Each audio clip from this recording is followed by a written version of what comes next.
हम लोगों ने ये आंदोलन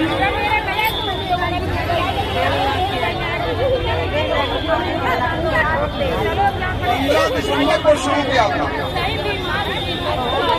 आज 45वां दिन है। सरकार ने अभी तक कोई वार्ता नहीं की है, कोई बात नहीं कर रही है सरकार।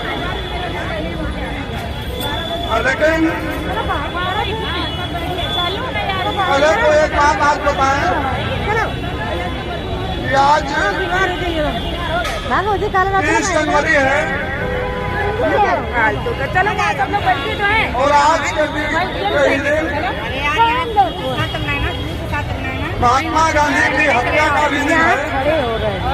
आज ही के दिन महात्मा गांधी की हत्या हुई थी और हत्यारे जो थे नाथूराम गोडसे ने महात्मा गांधी की हत्या की थी। जीवन भर सत्य और अहिंसा की बात करने वाले हमारे महात्मा गांधी उनकी हत्या हिंसक तरीके से गोली मारकर उनकी हत्या की गई। तो जो हमारा आंदोलन का है असहयोग आंदोलन, जो हम लोग ये आंदोलन सत्ता के खिलाफ जारी किए हुए हैं, तो ये आंदोलन का जो रास्ता है ये हमको महात्मा गांधी ने ही बताया। वो उस समय ब्रिटिश हुकूमत के खिलाफ जब हमारे पास कोई ताकत नहीं थी और अंग्रेजों के पास बहुत बड़ी ताकत थी, तो अहिंसक आंदोलनों के जरिए महात्मा गांधी ने देश भर को जागरूक किया और कई आंदोलन चलाए। तो आप लोग ये समझिए कि आंदोलनों की ये ताकत होती है कि आंदोलन से एक बहुत बड़ा साम्राज्य जो उस समय विश्व की सबसे बड़ी ताकत थी वो साम्राज्य, तो आंदोलनों के सामने आंदोलनों के द्वारा सरकार उस समय तत्कालीन ब्रिटिश हुकूमत को भी हमारे देशवासियों ने उठा फेंका। तो ये हमारी आंदोलन की ताकत है। तो एक बात मैं और बताना चाहता हूँ कि जो हत्या हुई थी महात्मा गांधी की और जिसने हत्या की थी उसका नाम नाथूराम गोडसे था। और आज जो सरकार है वो उन्हीं के वंशज हैं। ये सरकार जो उत्तर प्रदेश और पूरे देश में सरकार चल रही है भारतीय जनता पार्टी की, ये नाथूराम गोडसे के, ये महात्मा गांधी के हत्यारों के वंशज हैं। तो ये आज के दिन हम पहले तो महात्मा गांधी को जो उनकी हत्या आज के दिन हुई थी तो हम लोग उनको श्रद्धांजलि अर्पित करते हैं और इसी के साथ उनके द्वारा बताए गए रास्ते पर उनके द्वारा जो हमारे देश का सबसे कमजोर तबका होता है उसके पास आंदोलन का ही सहारा होता है। और आज 46 दिन हो जाने के बाद भी कोई सरकार के वो बिल्कुल बहरी और गूंगी है उसके ऊपर कोई असर नहीं हो रहा है। तो हमें धमाका करना होगा और वो धमाका 9 तारीख को हम लोग वहां जाकर लखनऊ में डेरा डालो का जो हमारा आंदोलन है वहां डेरा डालेंगे और सरकार को घेरेंगे।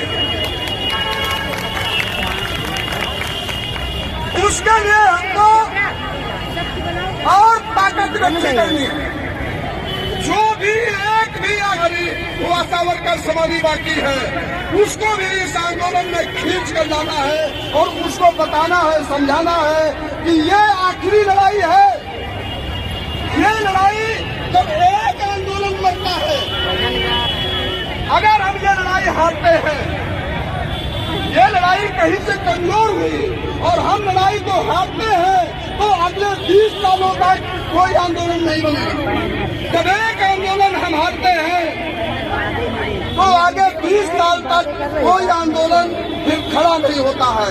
और अब की बार जो लड़ाई बन गई है, अब की बार जो पूरे उत्तर प्रदेश में लड़ाई हमारी बन गई है, तो अब की बार जो लड़ाई हमारी बन गई है, दुकान वाले ये लड़ाई हम लोग पहले नहीं बना पाए थे। कई 180, 280, 100, 200, बहुत ज्यादा 1000, 500, ये आंदोलनों का हमारा एक वो था। और जो हमारे आंदोलन के लोग थे, जो लोग हमारे आगे चलने वाले थे, जो जितने वो सारे एनजीओ थे और वो सरकार के इशारे पर काम करते थे, वो सरकार से कुछ पैसा ले लेते थे और आपको 2-4 दिन धरने पर बैठाला, ये सब कुछ किया। और फिर उसके बाद सरकार से आपका जो गुस्सा था, उस गुस्सा को शांत करने का, वो पानी डालने का काम करते थे और आपके आंदोलन को मार देते थे। तो फिर 1 साल 2 साल तक कोई आंदोलन नहीं होता। लेकिन अगली बार उत्तर प्रदेश आशा वर्कर्स यूनियन, ये जो आपका ये संगठन है, ये एकटू ने जो संगठन बनाया था, हर पूरे उत्तर प्रदेश की हर CSC PSC पर आपका संगठन है। अब आवश्यकता इस बात की है कि ये हमारी जिम्मेदारी है। ये जरूरी नहीं है कि आपकी अध्यक्ष करे, आपकी उपाध्यक्ष करे, आपकी सचिव करे, आप सब लोग लीडर हो। आप सबकी जिम्मेदारी है कि इस आंदोलन को हमको हर हाल में जीत कराना है और इसी की तैयारी में लगना है। और आने वाली 9 फरवरी को लखनऊ की छाती पर हम चारों तरफ से घुसेंगे और सरकार की साथे रोक देंगे। तो ये तैयारी हमारी है। और ये समझ लीजिए, जो हमारा दुश्मन है, जो सत्ता में बैठे हुए लोग हैं, जो हुक्मरान है, जो सरकार है, वो बहुत ही आइसुम है, वो बहुत ही जालिम है। वो हमारी बात ऐसा नहीं सुनेगी। हमको उस तरह से रोकनी होगी। अभी एक आंदोलन शुरू हुआ था, आप लोगों ने अखबारों में, टीवी में या सब में देखा होगा कि अभी एक बिल पास हुआ था, वो UGC थोड़ा पकड़ लो यार, हाथ हाई का सवा 4 का एक पूरा खेल। और वो कुछ लोग उस बिल के खिलाफ आंदोलनों में आए। वो 24 घंटा नहीं लगा, कुछ लोग थे और बिल वापस ले गए। वो हाई कोर्ट से होकर सुप्रीम कोर्ट तक के साथ कोई टाइम नहीं। ये खेल है कि ताकतवर लोगों की आवाज जब सरकार सुनती है और हम लोगों को ये सरकार कमजोर समझती है, तो हमको इस सरकार को दिखाना है कि हमारी हड्डियां हम लोग कमजोर नहीं है, हमारी हड्डियां मजबूत बनी हुई है। और इस सत्ता को, ये जो सरकार की सोने की लंका है, हम 9 तारीख को फिर आएंगे तुम्हारी लंका को, ये सोने की लंका को दहाने हम फिर आएंगे और बार आएंगे।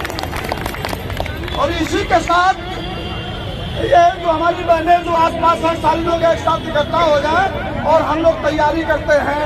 अब उसके बाद यहाँ से हम लोग सीधे चलेंगे।